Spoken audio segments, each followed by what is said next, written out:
Okay everyone, welcome to my monthly opinions on the Sonic the Hedgehog comic book and franchise. It is late August, early September, I guess you could say that. I mean very late August. I mean today I got my issue, as I mentioned in my review, I got my issue today on my sister's birthday.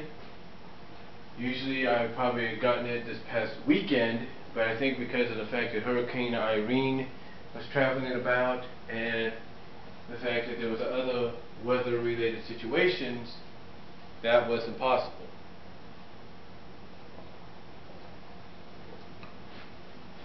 But anyway, let's get into this review. Let's get into this video, shall we? Now, I will say this. I understand that a lot of people do not like Genesis right now. They feel it's not necessary. You know, I've even come out, and I will admit this, because sometimes people think, you know, I'm saying one thing and then I say another. Well, you know what? I may sound like I'm saying one thing and then saying another, but I'm not. And to those at a certain Mobius form, I don't hate Ian Flynn. I don't. As much as you think I do. I don't hate the guy. I respect the fact that he's gone from being a fan to being the head writer. What I'm pointing out, though, ladies and gentlemen, is the fact that he's put himself in a situation right now that's either going to make or break him in the near future. Whether he stays on with the comic or not, it's going to make or break him. And any time in the near future people see him on the streets who have been fans of the comics, just out of my opinion, they're going to probably either say, hey, you did a great job on the comic, which is a great compliment, or they're going to say, man, you should have followed in the same path as these writers and kept things the way they were.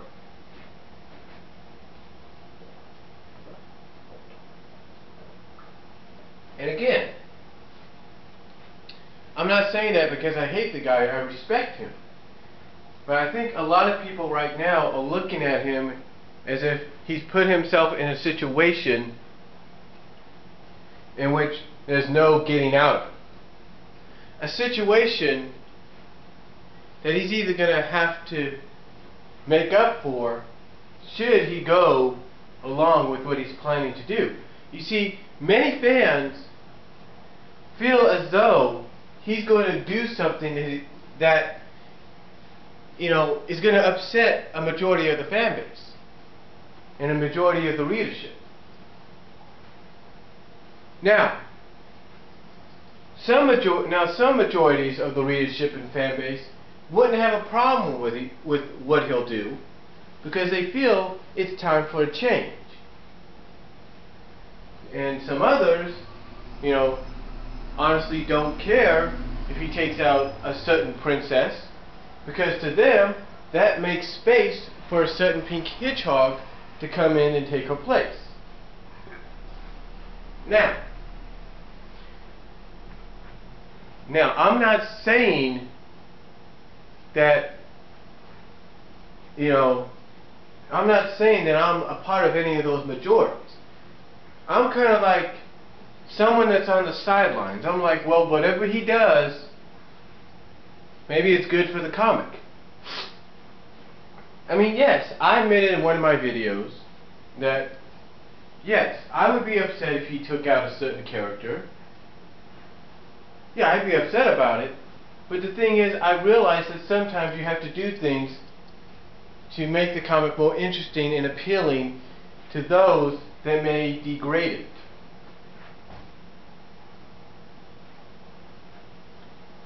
Now,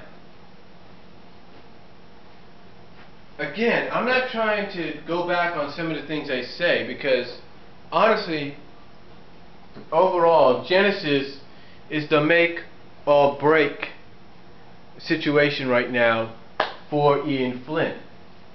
Whether he continues on with the comic or not in the near future, this is a make or break situation for him. I mean, right now, we know he's sitting at his desk maybe writing the next script or so for future issues to come within the next year or two. And that's cool. That's totally cool. But the thing is, folks,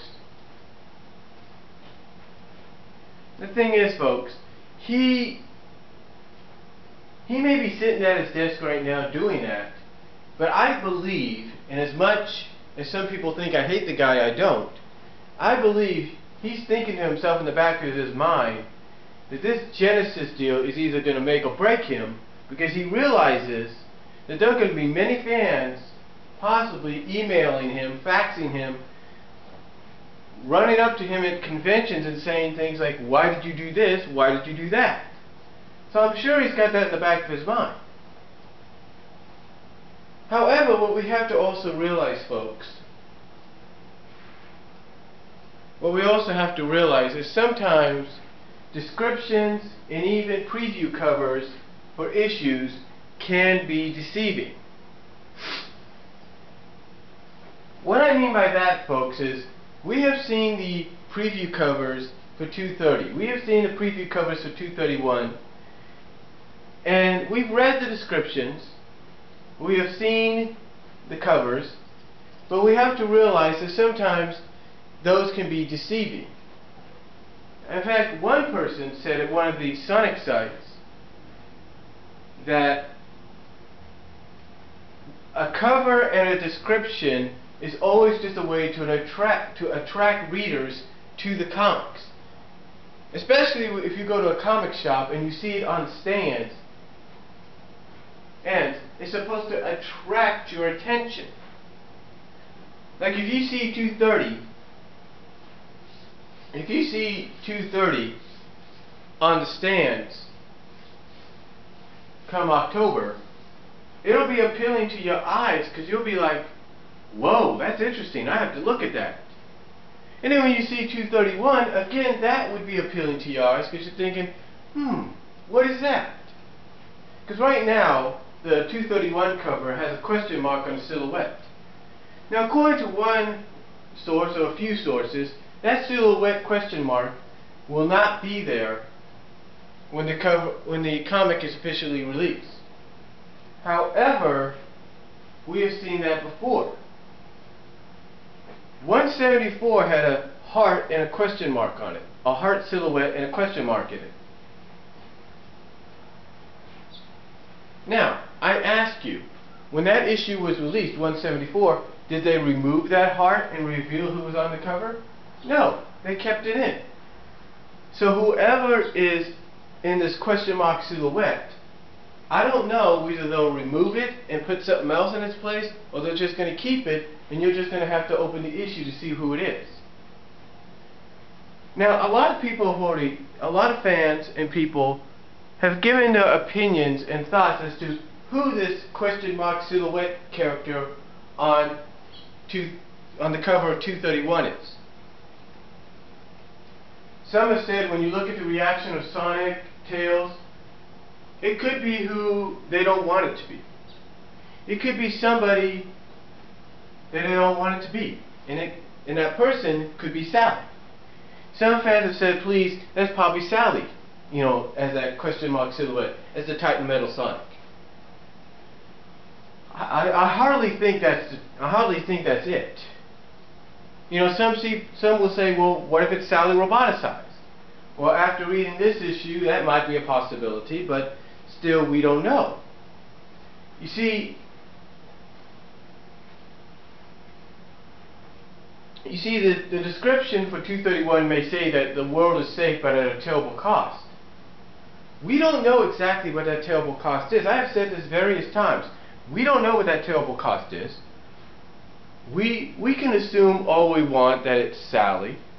We can assume all we want that it's this or that.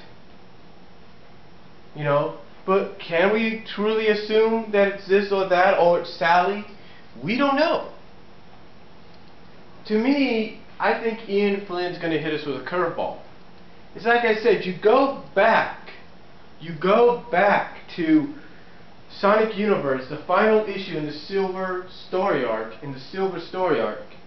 and he threw us a twisting curveball we didn't see coming with Lala Sue, Janet Kaw, turning into the first female and good angelic Urajak.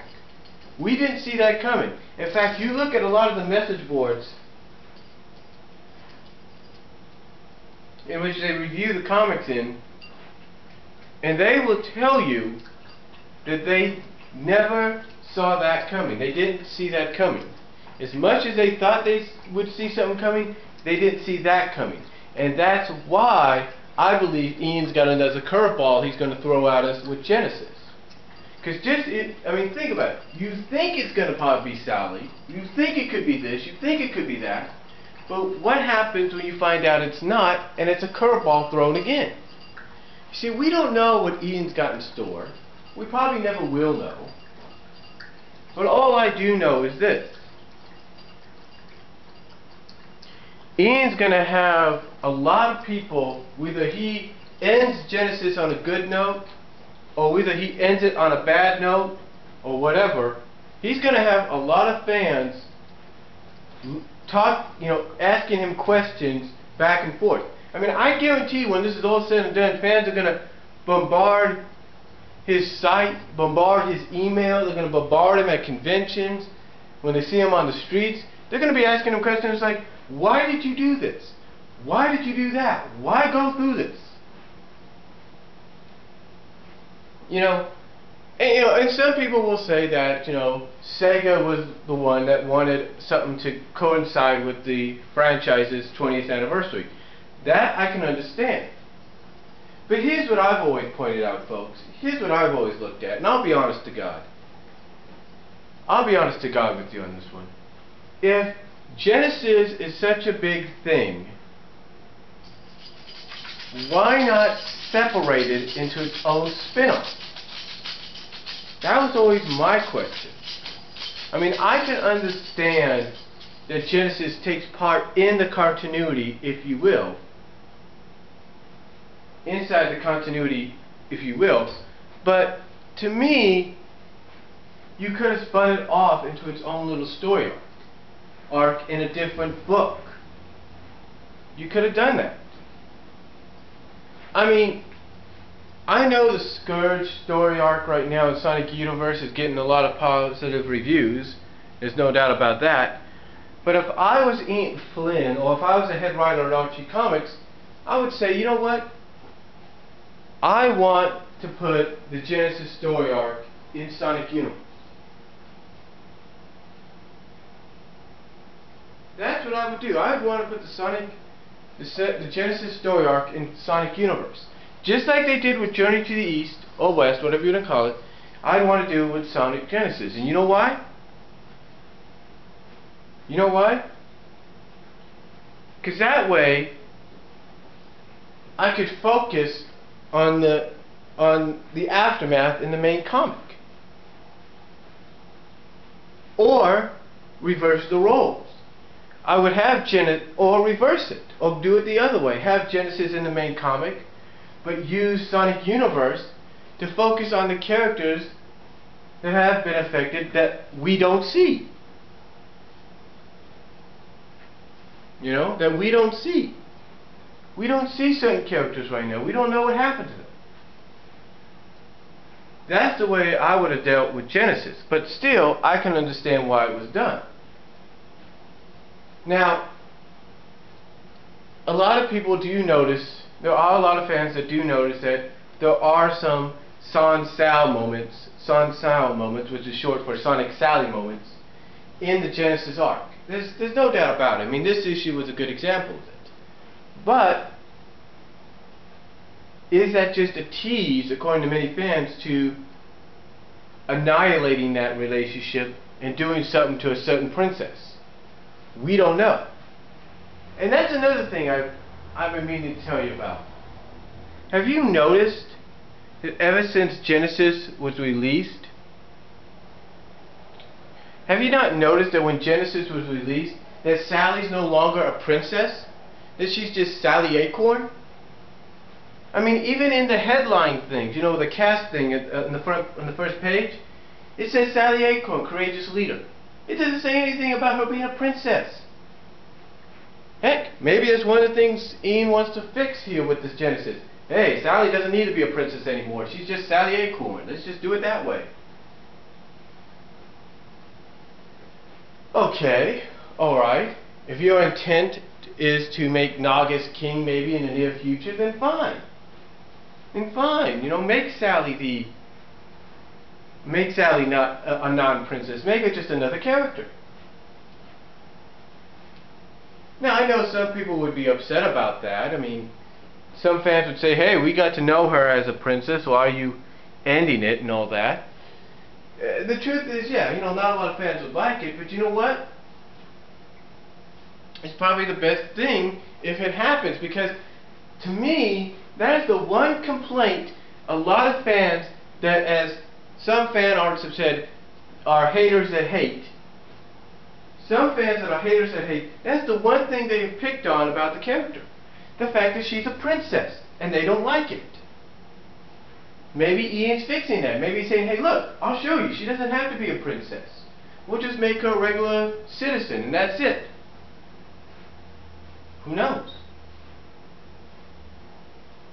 But again, but again, I'm just wondering if any of you noticed that right off the bat.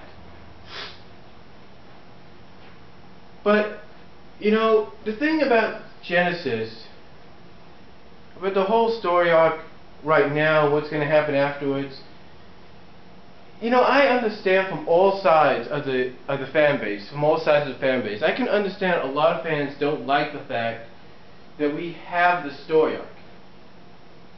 You know, again, like I mentioned earlier, a lot of fans feel it's unnecessary. And, you know, a lot of fans, you know, have come out, and they have said, basically, that they will be done with the comic if Ian pulls the trigger and does what they fear he's going to do. But like I said, that's where the curveball situation could come in, because we don't really know yet. You know, I've mentioned this in the top 5 things that I said could happen with Ian, could happen with the book and with Ian in the near future, should, you know, depending on the result of Genesis. I have said that the comic sales could go up and down afterwards. I have said that a majority of the fan base could leave the comic, but then a new majority of the fan base could come in and subscribe to it. So you would have like one huge part of the fan base gone from the comic, but a new fan base coming in. I've said this too. I've said fans could get mad, and a percentage, I shouldn't have said a certain number of percentage, but what I should have said was a certain percentage of fans could get mad, and maybe, if it works, petition, fax, and email RT Comics, and, you know, petition them and email them and fax them to get rid of Ian Flynn and bring in somebody that understands the characters in the world they live in. You know, things like that. You know, I've even gone out and said, you know, one of the things that could happen if a new head writer was to come in is maybe this new head writer would finally say, hey, look, everything the previous writer that before Ian did is continuity, and what Ian did is just what he wanted to see as a fan. And again, you know, Ian wanted to do stories that he wanted to see done as a fan. That's understandable. He's got the opportunity now. But like I said, you know, if they petitioned and emailed and faxed and called up and asked for Ian's resignation and have him fired and stuff like that, and have a new head writer brought in, someone that, like I said, understood the characters in the world they live in, I believe, in my honest opinion, that this new head writer would be the kind of guy that says, hey, look, everything the previous head writer did, you know, despite how you feel about him, is indeed continuity. You know, the future story arcs of Mobius years later, that's continuity. That's part of the continuity, whether you like it or not. Or this is what he's done, and that's part of the continuity. You know, things like that. You know, I've even gone out on a limb, and I've even thought about this too. Ian's the kind of guy that if he stays on with the comic, people have to tolerate it. There's no doubt. But if he leaves, there's probably a lot of fans and people, a lot of fan base and readership that'll be happy about it. But here's the one thing that I believe could happen if Ian continues on. I said that he could curveball us, right? Here's what I believe could be the ultimate curveball, the ultimate swerve, and as I hate to say this, could be the ultimate slap in the face to the fans. What if Ian writes it in the end that this whole situation, this whole Genesis arc and everything that's happened before it, and so what if it was written in that it was nothing more than a dream that Sonic was having because Sonic, ended up in a coma after 125 and is finally coming out of it because of Genesis? What if it's that? You know, what if it's that, folks? And to me, that would be the ultimate curveball, and maybe in the eyes of many fans, the ultimate slap in the face. Because basically, you're taking us on this whole huge adventure as a fan base, this whole Genesis arc, you're building up all to this and that, and all of a sudden we find out it's nothing more than a dream? You know? Well, what if he does that? You know, that's the one big thing. One big curveball and swerve that could really shock us. But